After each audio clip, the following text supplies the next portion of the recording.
Homes for Sale, Home Buyers Blog, Rent versus Buy, which is cheaper, Part 3. Hey, Realtor and Area Specialist, Mike and Jennifer Rigley here, bringing you the latest real estate information. Thank you for joining us. Today, we're going to continue our three-part series of buying versus renting, as reported by Jed Kolko, Chief Economist at Trulia. Why mortgage rates, tax brackets, and timing matters in the rent versus buy debate. Let's talk. So, what if you can't get the best mortgage rate? Don't itemize your tax deductions or stay in your home for less than 7 years. Each of those raises the cost of home ownership, so buying wouldn't be quite as good a deal relative to renting. Here's why each matters. The best mortgage rates are available for people with the best credit scores, and a not-so-hot credit score could make your mortgage a full percentage point higher, which translates to at least a 10% difference in your monthly mortgage payment. Now, itemizing your deductions lets you subtract your mortgage interest and property tax payments from your pre-tax income, which lowers your tax burden, especially if you're in a higher tax bracket. How much does not itemizing raise the cost of homeownership? Depends on your tax bracket and the amount of mortgage interest and property taxes, so it's an individual thing. If you got a mortgage, you might as well itemize.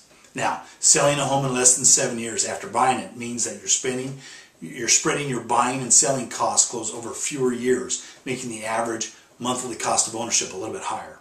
So, if buying is so cheap, why isn't everyone doing it? That's a great question.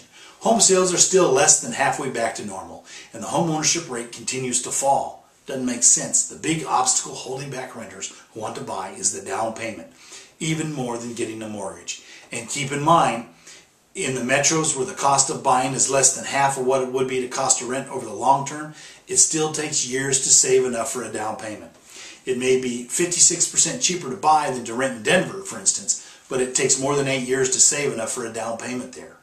And high employment during the recession made it even harder than usual for people to save for a down payment.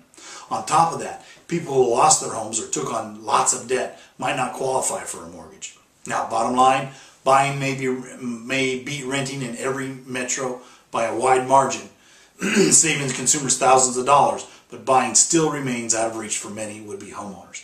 There's some great down payment assistance programs out there. Call us, we'll talk to you about them. Now, if you enjoyed this series or need help finding that perfect home, place to call home, call us today at 916-378-4671 for a free, no-obligation consultation, or log on to www.wrigleyrealtygroup.com to start your online home search now. Call us today. You'll be glad you did, and we'll look forward to hearing from you.